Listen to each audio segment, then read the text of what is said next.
Hi team, welcome to Quality Center Training. I am Shan, working for ITeLearn. I have an experience of about 7 years in the field of software testing. I would be your trainer for Quality Center, and this course is about to prolong for approximately 10 hours, and I hope you will have a very successful and fruitful association with ITeLearn. Once again, thanks for choosing ITeLearn. Okay, so few people are actually pinging me that you are unable to hear me. So can you all participants just reply me that if you are able to hear me?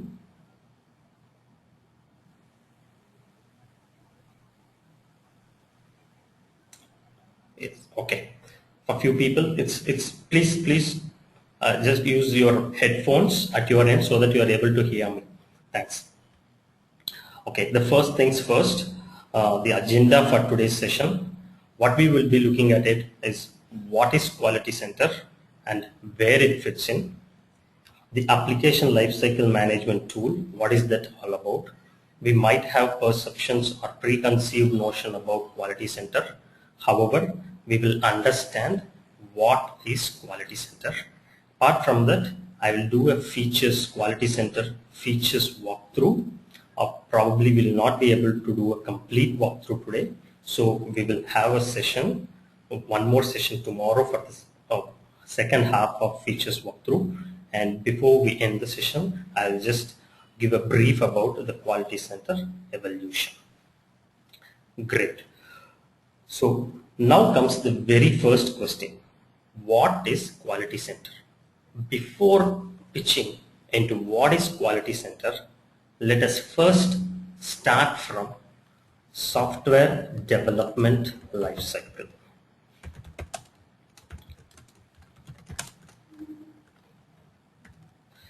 So what are all the software development lifecycle methodologies that we are aware of? For example, we can tell waterfall model, V model, agile, and whatnot. So be it whatever may be the software development lifecycle methodology, the phases of the software development lifecycle remains the same. So what are those phases? So it usually starts with requirements, specifications.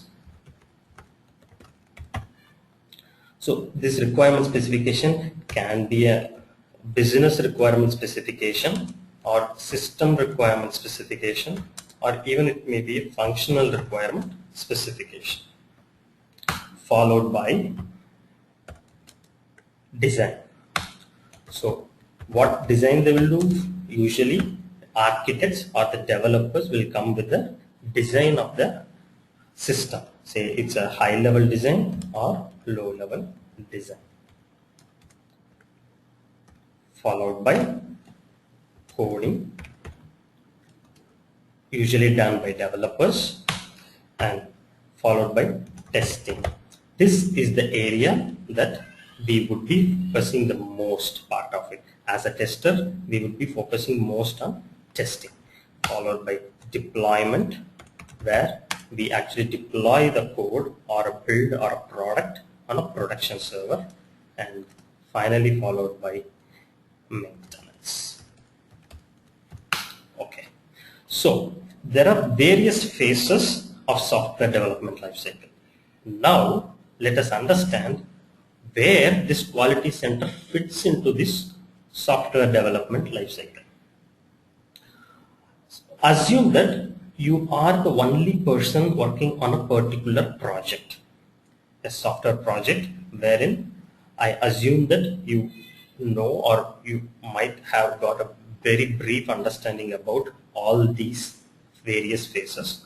So let us assume that you are the only one who is working for this particular, say a particular product or a project. We always, let us take an example of an application. We will take ncalculators.com as a sample application for all our ncalculators.com. Okay.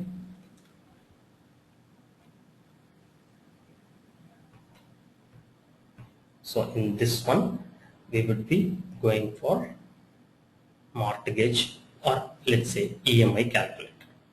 Assume that you are the only person who is working on this application. So you have these requirements, a detailed business requirement and functional requirement specification. You also have got the design and you have done the coding.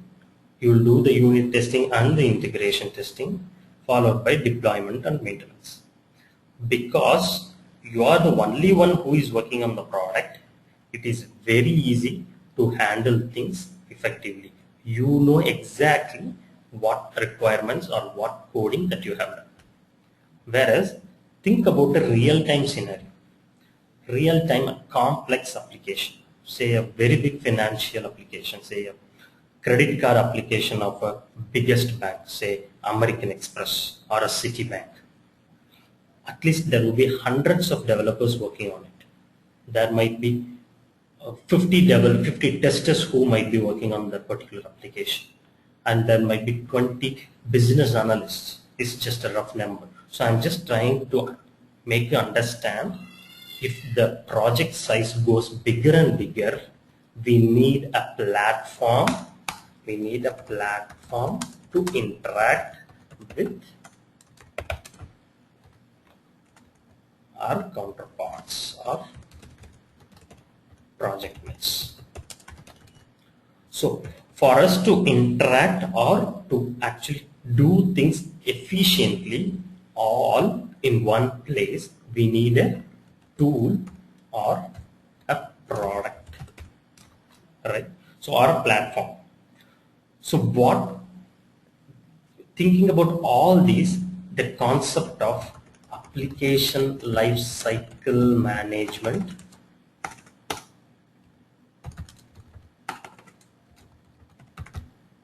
tool has evolved.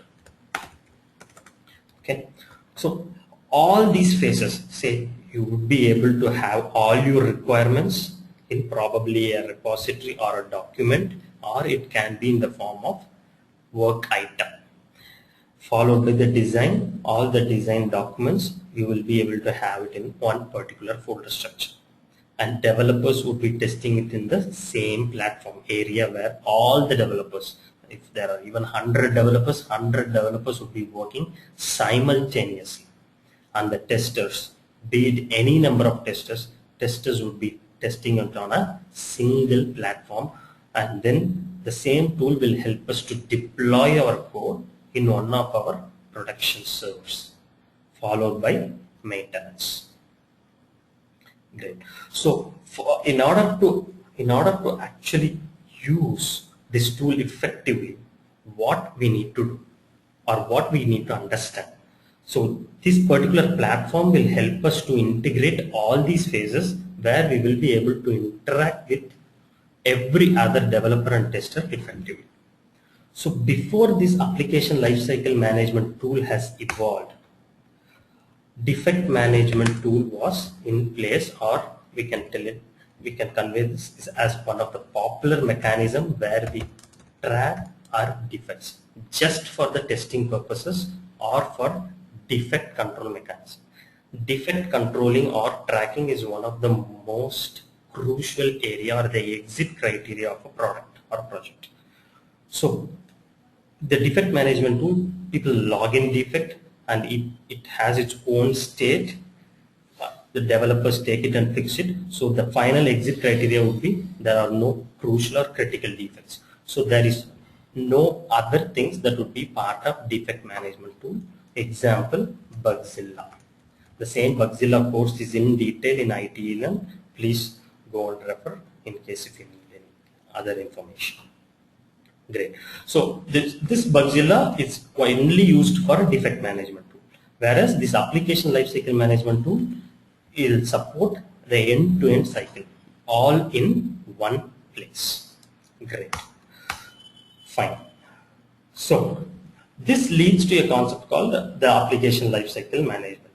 Now what we will do is that we will go to quality center, launch quality center, and understand what are all the various what is those tabs or the features available over there, and we will go one step at a time. At this point of time, I would just take a stake of things. Like if you have any questions, please feel free to ping in the chat channel.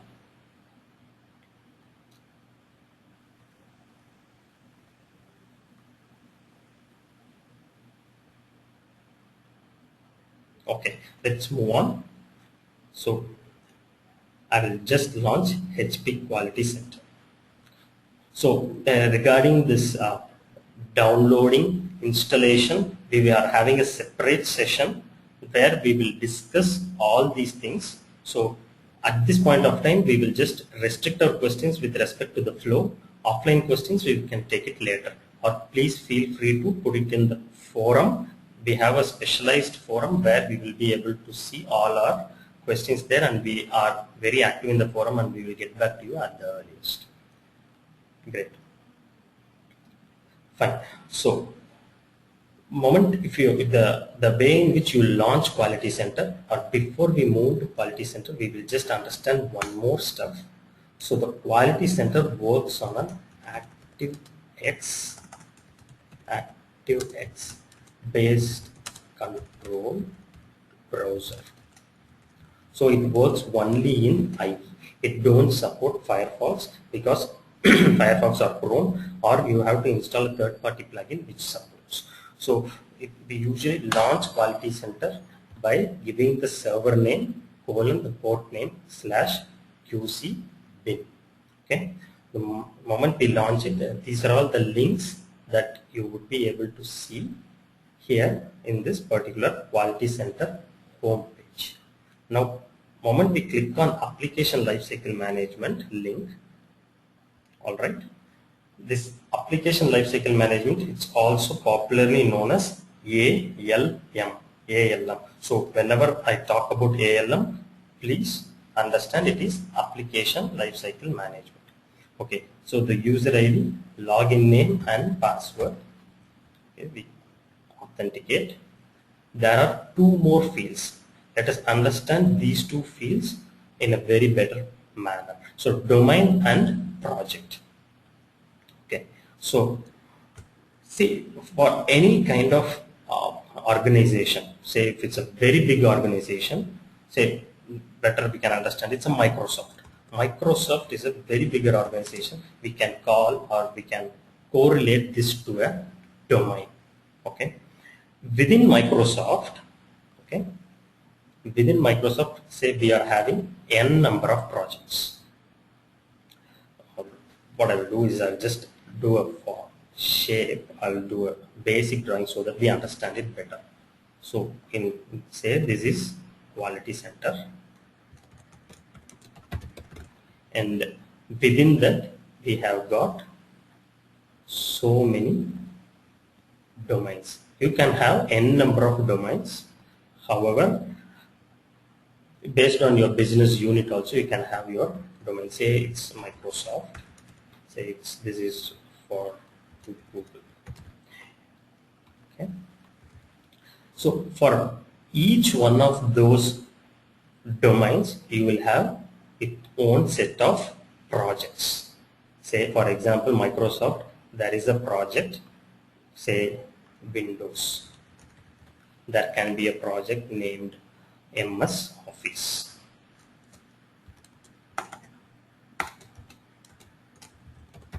So on and so forth. So I'll just draw one more. Say for example, Windows or Messenger. Okay. So each one of these forms a project within this Microsoft domain.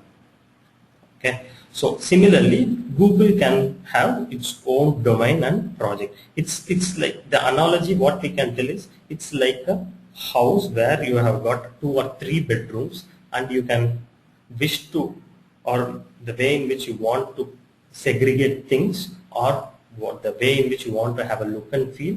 It's absolutely your decision. It's like that. So nothing can interfere between the Windows and MS Office and Messenger. So each is a own set of entity and each one has its own repository.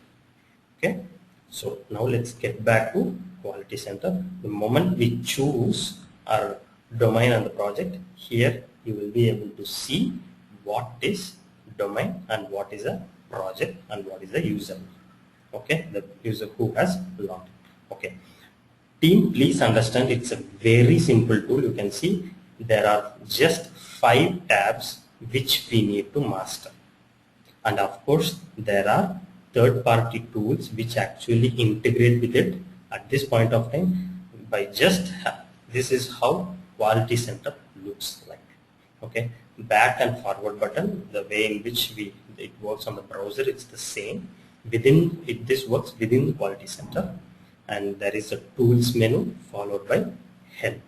In the tools, we have got list of options to change a project. If you can switch between the projects while you are in Quality Center. Say if you are in Windows project and if you want to switch to MS Office, for example, we will be able to switch it better by just using that menu option. Okay, and customize will take you to one window altogether, a different window that what you see. Here we will be able to customize all the user properties and actions. So now let us return back.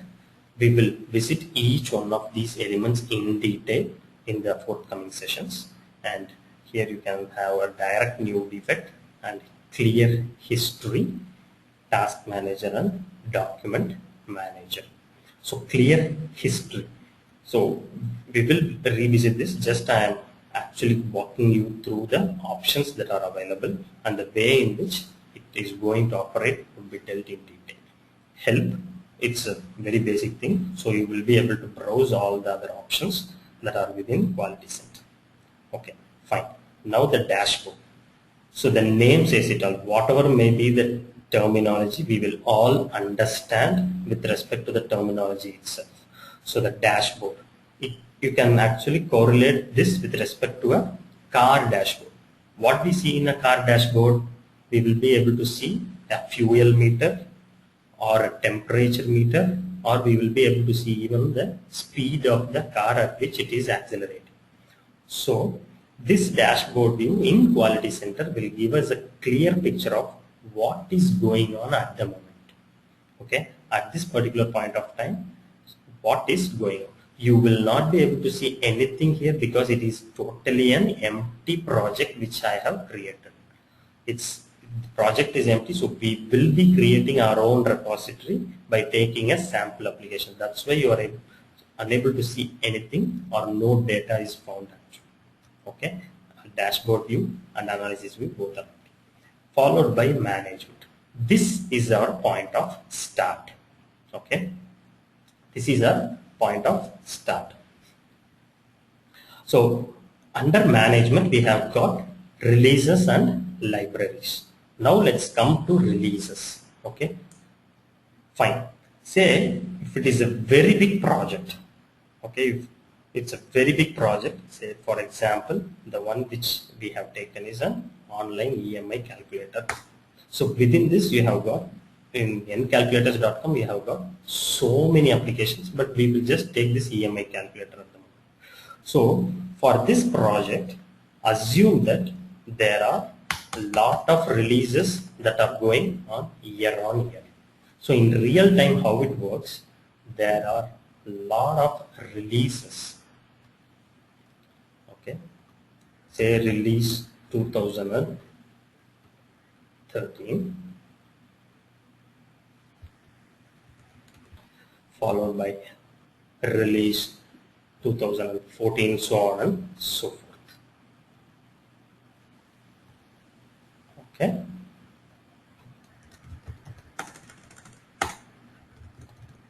release 2013 or 14. Okay, so for each one of these releases we will be having cycles.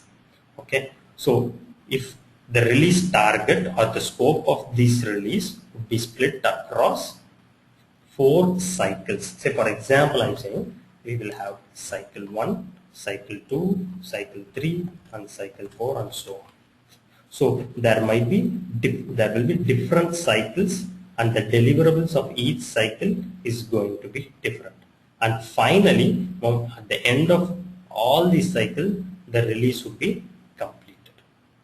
Okay, so this the way in which the bigger products or the projects they operate is each one of the products would be segregated into releases and cycles. So let's open Quality Center, and now we will understand how it fits in here.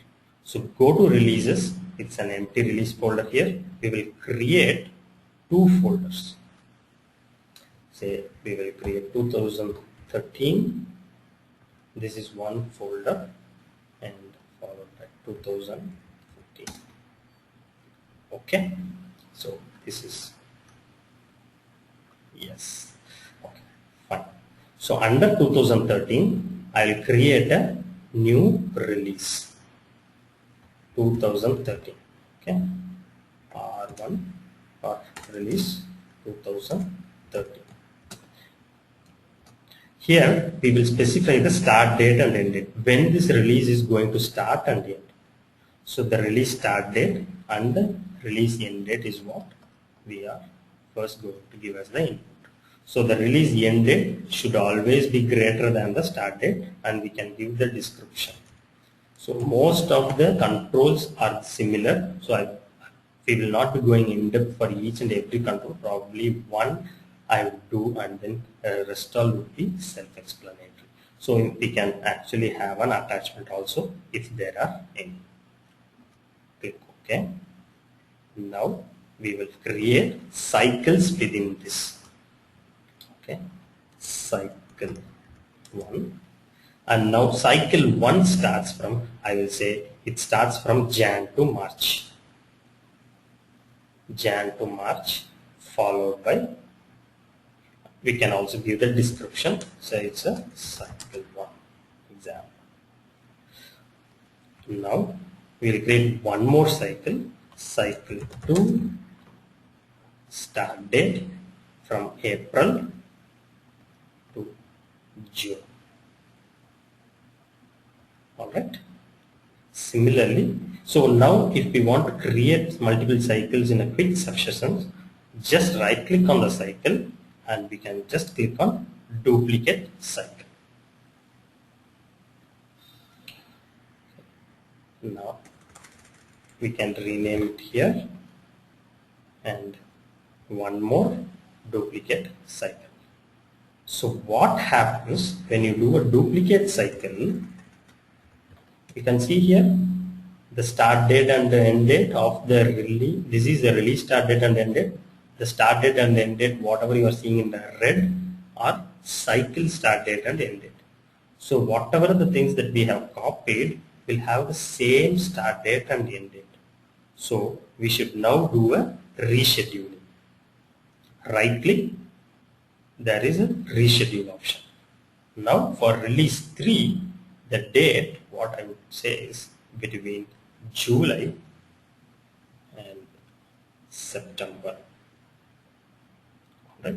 Now I click on OK and go to release 4, again do a reschedule, because we have copied that particular release from the prior release settings. October to December. Alright. So now we have done the very initial setup. This is going to drive the whole show. So each one of these projects will have different various releases, and each release is going to have various cycles. That's what we have done here. If we go to releases here, now these are all dynamically generated tabs. The moment the first time we created the release, we didn't see all these things. For example, right click, listen carefully please. So if you see here release, we have to enter just the release dates and the name.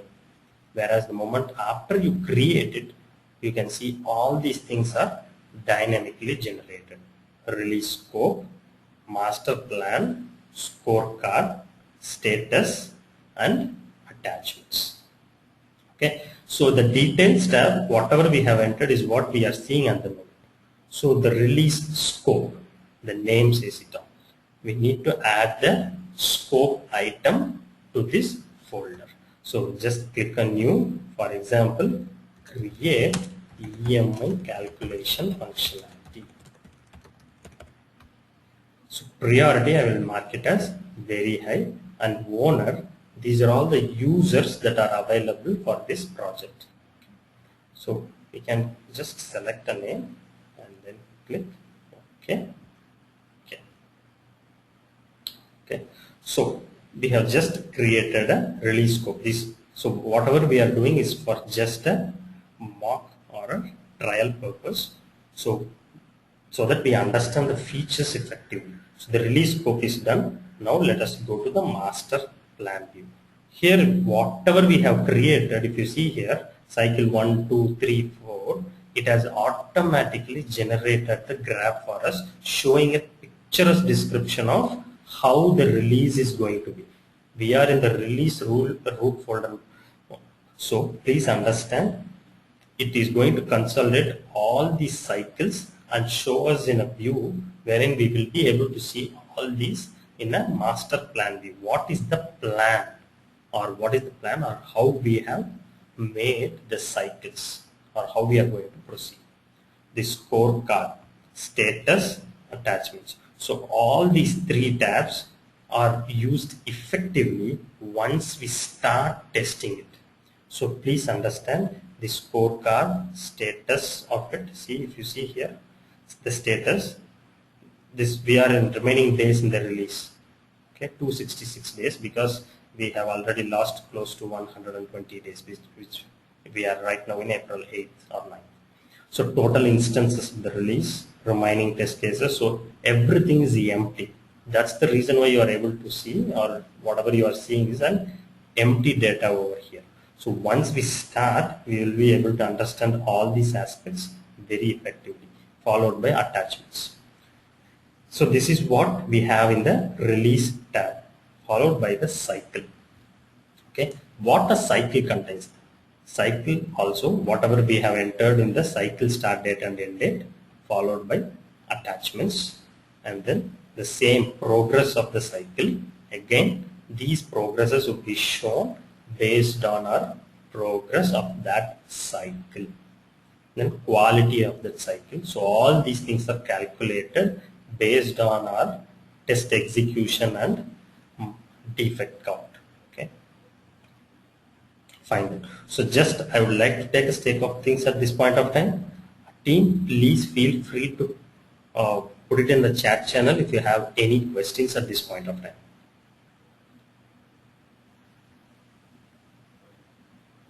What does cycle exactly means? So see, if a project is, say if it's a very big project, assume that you are developing this particular website, ncalculators.com. Okay, so we will not be able to develop everything all in one shot. Okay, so for that what we do, okay, so for that what we do, or what actually in real-time scenario, what developers and testers as a part of the team that they do is that they create this release. So for this year, we will just develop this marked gauge calculators. Okay, for this release 2013, we will just release this marked gauge calculators, leave the other things. So in marked gauge calculators in 2013, how we are going to accomplish, let's say like in 2013 in cycle 1, we will have marked gauge loan calculator, followed by marked gauge loan comparison calculator in cycle 2. Cycle 3, we will just implement these two features, followed by the last cycle, we will finish off with home loan EMI calculator. It's the way that we break down the things such that we arrive at the final product as such. It's very similar to a house construction, my dear friends. So we just lay a plan, and then we build up on the rooms, and then we plaster, and then we paint. So it's equal to what it is. Okay. So someone has asked, is this tool QC or ALM? I do not understand. Okay. Let us go back to what we have done. So these are all the software development phases of it. Okay. Quality Center, initially it all started as a test management tool. Okay. Test management tool. Now that they have actually enabled or they built this, the way there is a place for requirement specification, there is also a repository where you can put in your design. Coding is not supported by Quality Center. Let us understand. Okay, Quality Center is not supported by, coding is not supported by Quality Center. Testing, yes. Deployment and maintenance, no. In maintenance, in the sense, if you want to track defect and also if you want to raise any more new things, that you can just do it. Whereas Quality Center do not support coding and deployment. So why it is called an application lifecycle management then, right? So the tracking or project planning and tracking along with that testing not only just restricted to manual testing. It also has the capabilities to integrate with QTP, HP tools such as QTP and Loadrunner, or even with the third-party tools such as TFS or Team Foundation Server or a Rational Team Consult. These are all the application lifecycle management tool or popular application lifecycle management tools in the market. So it's just a reference that I have taken. Okay, so hence they have come up with this concept ALM, where it integrates everything. Okay, there are other tools which integrate with ALM, application lifecycle management, where we can accomplish the other steps. Okay, can you explain HLD and DLD? This is just out of the scope. Please refer to Karthik's QA live programs. That is a QA live session or QA program wherein we discuss all the QA parameters. This is related to QA concept as such. So all these things are taken in detail. All right. Is QC an open source? Definitely not. It is a product of HP. It is a licensed tool, and what you are seeing at the moment is an evaluation version of Quality Center, and also it's available for download for everyone. You have to register and download. The evaluation copy is available for 30 days. Okay, fine. So now let's keep going. So we are done with this releases tab. Now next comes the libraries. All right, what is a library? In very generic terms, what we see in a library, we find books, magazines, journals, and whatnot. Similarly, what we can see is that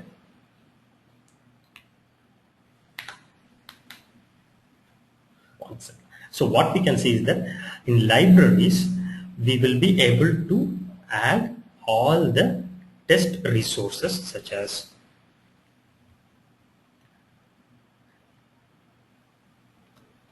one second.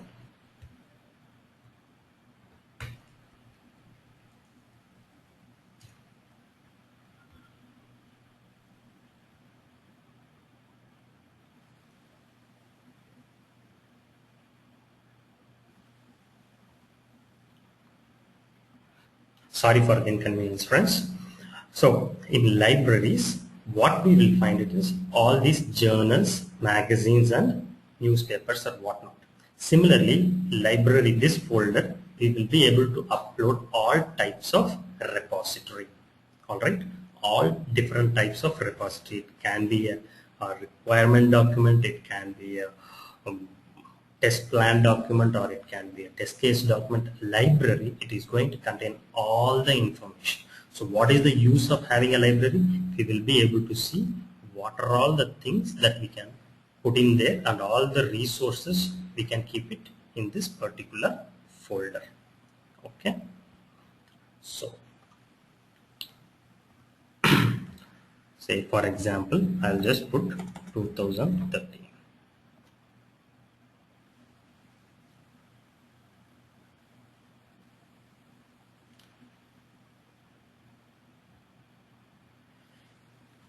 Okay, so now we can create a library.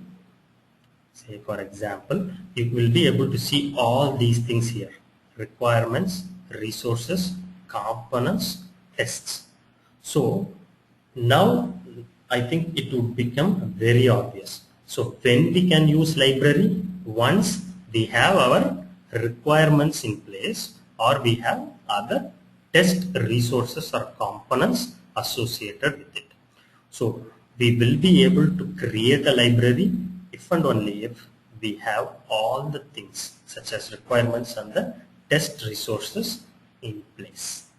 Okay, so now let us hit the requirements, which is the very first stage of a software development lifecycle. Now now having said that we have done the initial setup, it is very easy for us to go and proceed with the requirements creation. Okay, let me say 2013 release folder, requirement folder name. Okay, see here, the moment I create a folder, what happens? You can see this green color unlock symbol. Okay, now let us understand the concept called versioning. Okay, so I have just created requirement, and this is how all the documents, whatever the changes that you are going to make, whatever the new things that you are creating will be impacted. Alright, please understand, versioning is one important aspect, and versioning is an optional, or the moment you after installing, it's an optional thing post installation. It is the way in which you have configured your project. Please understand, the way in which you have configured your project. If you have enabled versioning, you will be able to see that this kind of icons in all the aspects, be it requirements, business models, resources, plan or lab. Wherever you do any modifications, modifications include create, edit, delete. Okay, so what is the use of version? Okay, let us understand, if we are 100 people working on a product or a project, let's say only one person has to check in or change the requirements at one particular point of time. Only one person should be able to change a work item. Let me call it as a requirement. In this case, change a work item at one point of time or at a time. Alright, so by doing so, it is locked for this user. Now actually I am editing it. So it says to the other user that, boss, so and so person, for example, user admin is right now editing it. You will not be able to make any modifications at this point of time. Okay, and then what is the other advantage of it? So we will be able to track the changes.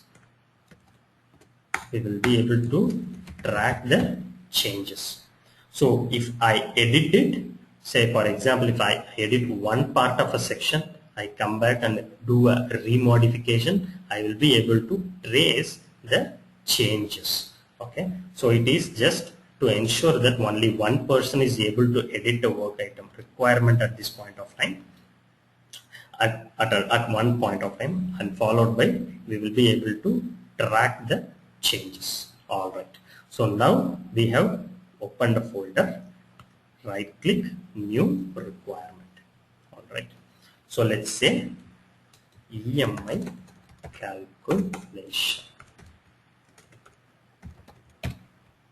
So I will tell this type of requirement as a business requirement. So you can see here there are a lot of options available for you. Let us say business requirement.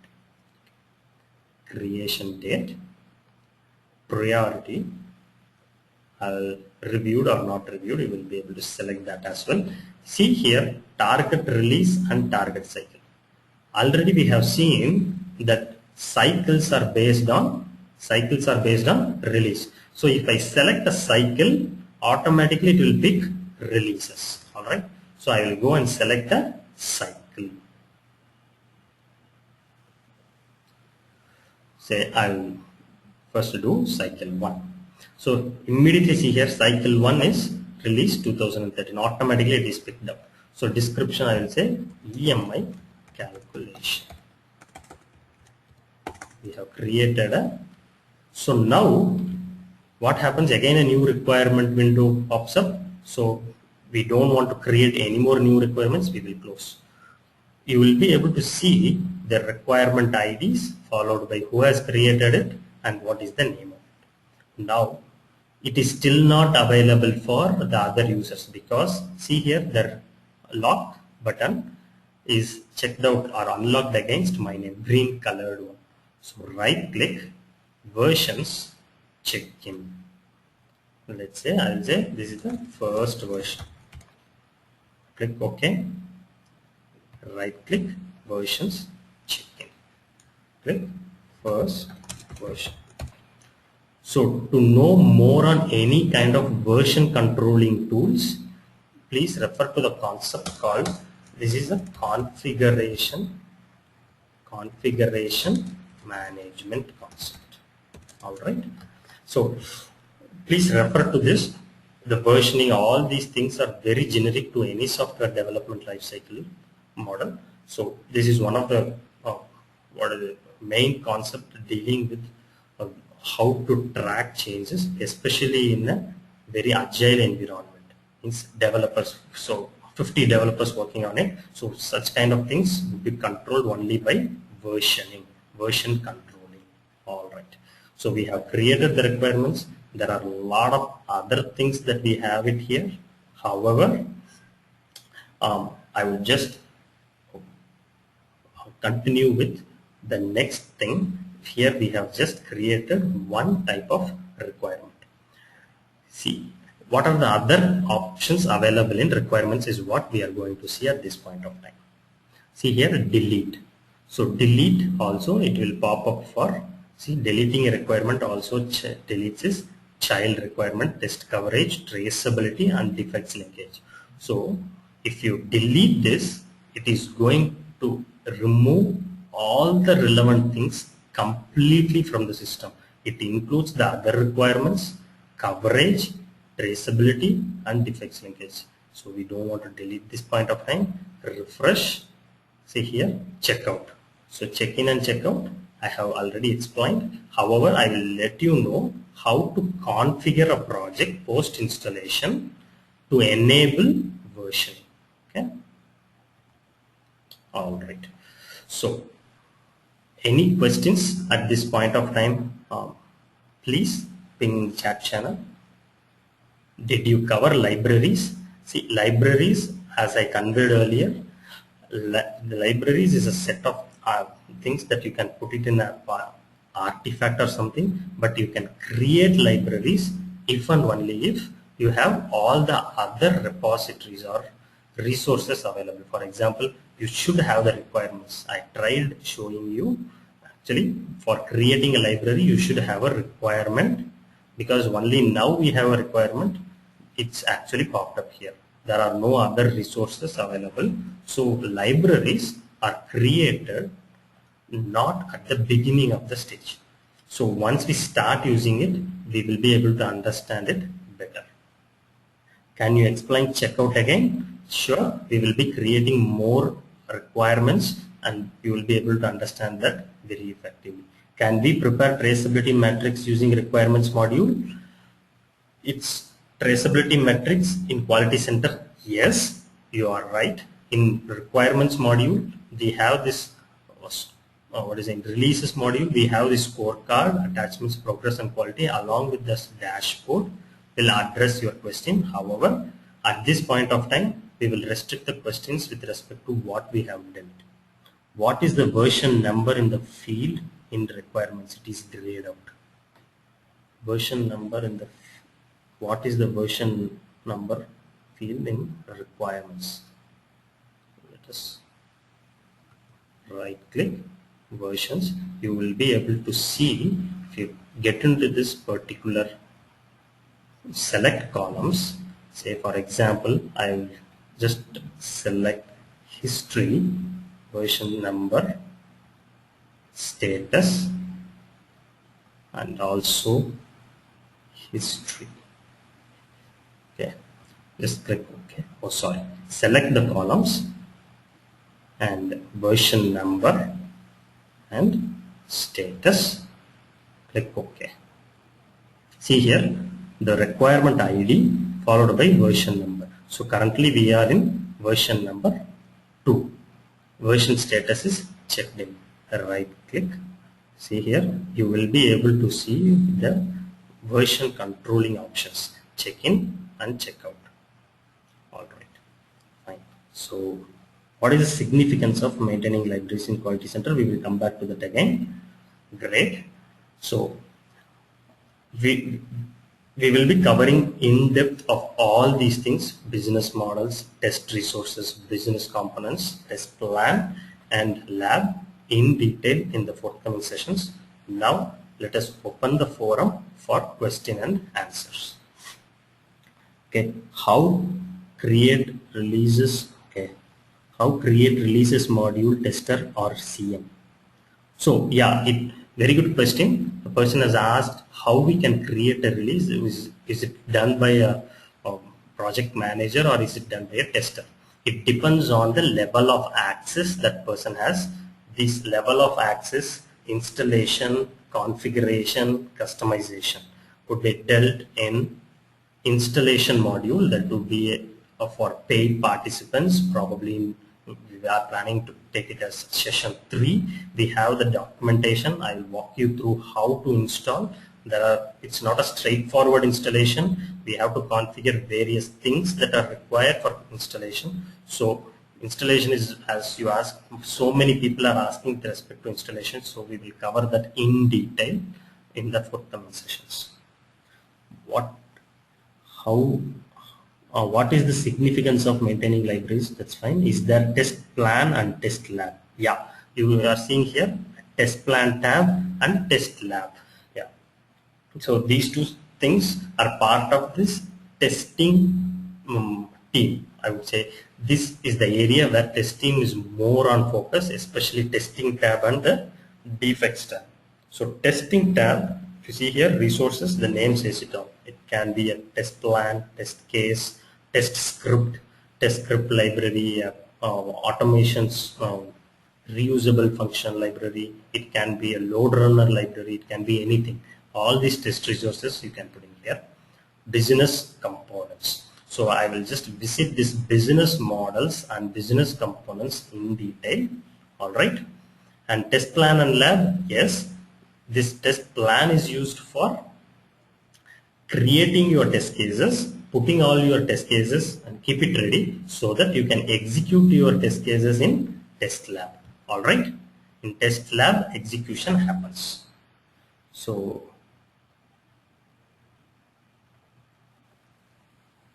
how we can create customized views? Yeah, this things is part of again installation question. How we can get QC installed on local machine, we have already addressed. Will you cover test plan and test lab module today? No, it's just now open for Q&A. We will address Q&A and we will wrap up for rest of the day. Before that, I would like to give you a couple of information. All right. So there are two things we should know. So if you are having any questions related to Quality Center, there is a forum at ITeLearn.com. Okay. If you go to ITeLearn.com, you just scroll below.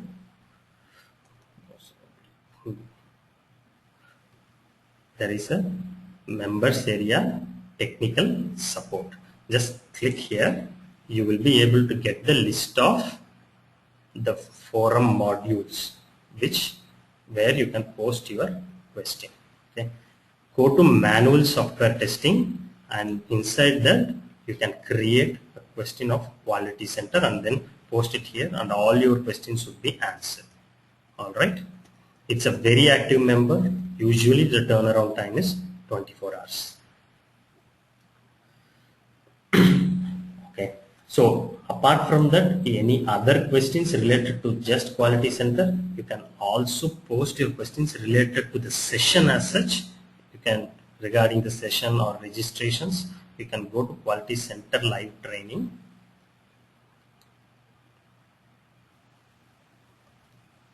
Go to quality center live training, and here you have got